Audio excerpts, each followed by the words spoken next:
Anchorage control, something just... What is that? Oh my god!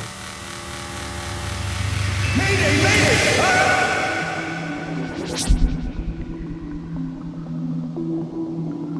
In 1972, a US congressman boarded a plane in Anchorage.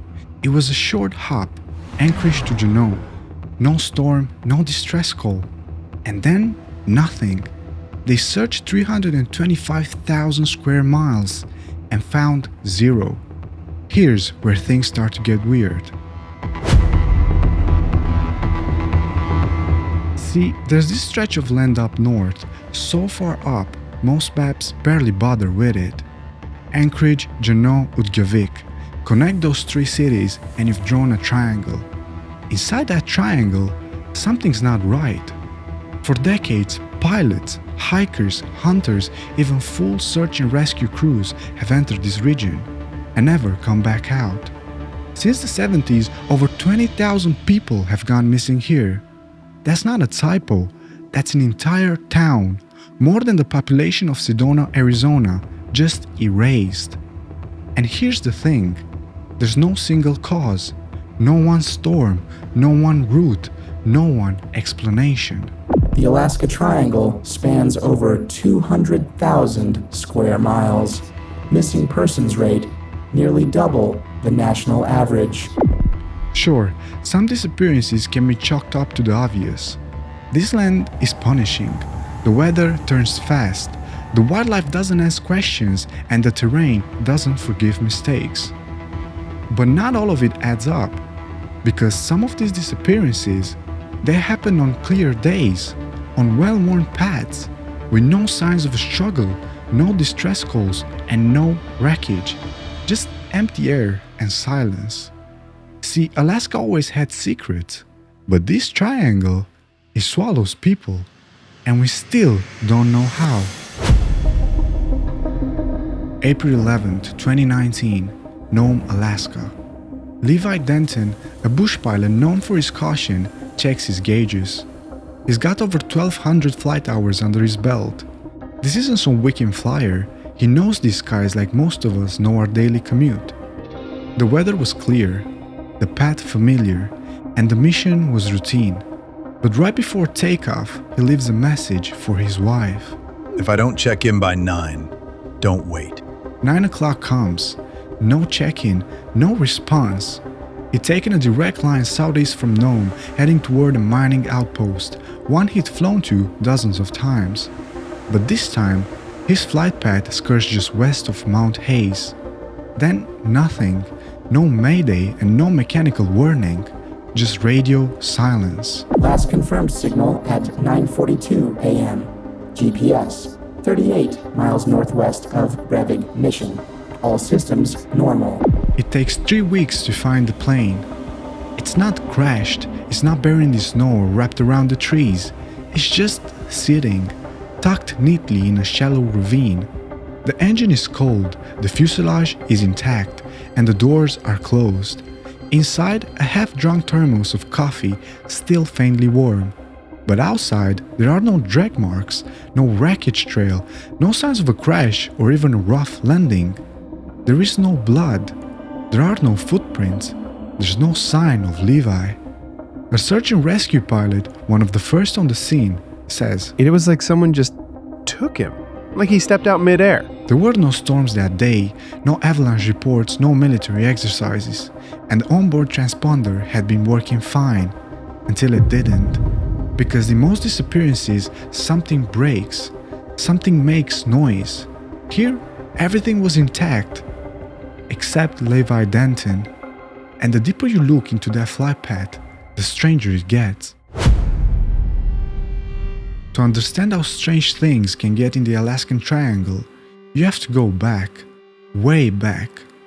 Portlock, Alaska, a tiny village on the southern edge of the Kenai Peninsula. It was the 1940s, and life here was quiet, remote, simple, the kind of place where everyone knew everyone. And then it started. Hunters began vanishing. Bodies, when they turned up, were broken in ways that didn't make sense. One man was found in the river. His back snapped like a twig. Another was dragged from his cabin in the dead of the night. He was never seen again. Rescue teams found footprints, large, human-like, but distorted, too wide, too long, and they would trail off into the woods, then disappear entirely. Track measurements averaged 15 inches. No known wildlife match. Displacement inconsistent with typical bipedal movement. Locals had a name for it, Nantinak. An entity from indigenous lore, a forest guardian, sometimes protector, sometimes punisher. But what people described here wasn't a myth. It wasn't benevolent, and it wasn't afraid.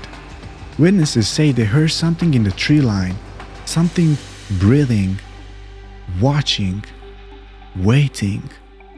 One journal entry, written by the town's teacher, simply read, "We hear it now. It's waiting for us." By 1951, the fear had grown so heavy that the village collectively made a decision. They packed up and just leave. They didn't hold a meeting, they didn't call for help. They packed up what they could and disappeared from the census. And because of that, Portlock was erased. And it was erased not because of a natural disaster. It wasn't an economic collapse. It was something else. And ever since then, no one's gone back to live there. Because whatever happened in those woods, it still hasn't been explained. Alaska isn't just wild, it's wired strangely. There are places in this state where your compasses spin, where clocks misbehave, and where time itself stutters. And it's not just folklore. Over the years, pilots have filed reports with the FAA describing sudden whiteouts. No storm and clouds, just a flash of white, then missing time. These aren't isolated incidents. Confirmed FAA case reports of temporal distortion or unexplained navigational failure, 37 between 1970 and 2020. Some passengers arrive early. Some flights show up twice on radar, and occasionally, one doesn't show up at all. The closer you get to Mount Hayes, the more frequent it gets. Altimeters drift, GPS signals loop, cabin crews report instruments going blind. Some call them vortices. Others suggest electrical interference from the underground mineral deposits. But the science hasn't caught up, because whatever is happening here is breaking the rules, and people caught in it, they don't always come back the same. Now, here's where the story gets uncomfortable. Mount Hayes isn't just the highest peak in the eastern Alaska Range. It's also the most reported site for electronic failure in flight aviation in the entire state. In 1997, a declassified CIA document, file number 6751, was released under the Freedom of Information Act. This wasn't a weather report, it was a psychic surveillance mission, Cold War era, from a program called Project Stargate. Section 379-32. An artificial structure located within Mount Hayes, composed of unknown material.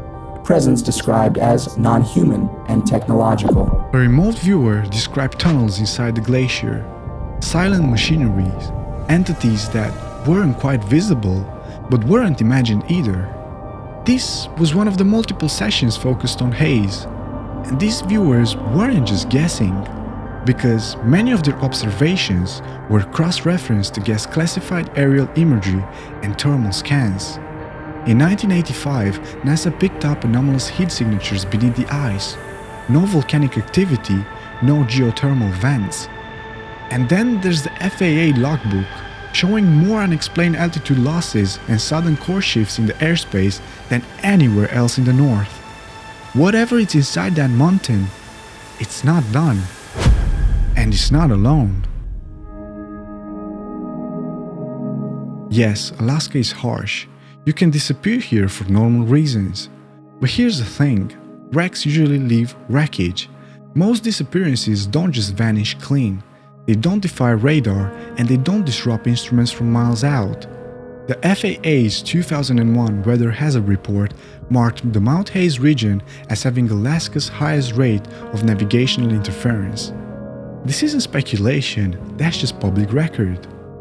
So maybe it's just extreme weather. Or maybe not.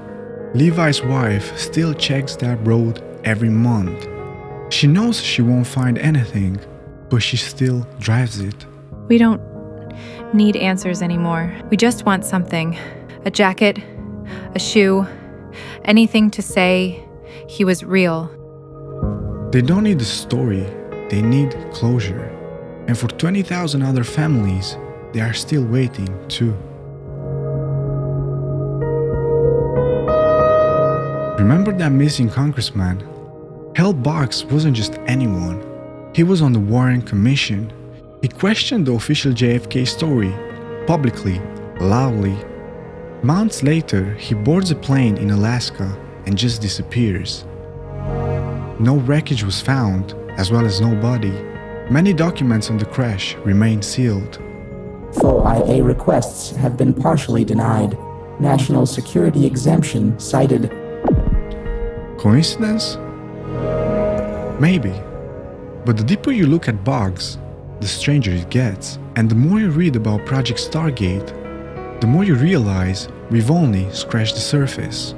If further details on Project Stargate are desired, user engagement metrics will assist prioritization. Some people disappear out here, others come back different. If you've seen our latest episode, you know what I mean.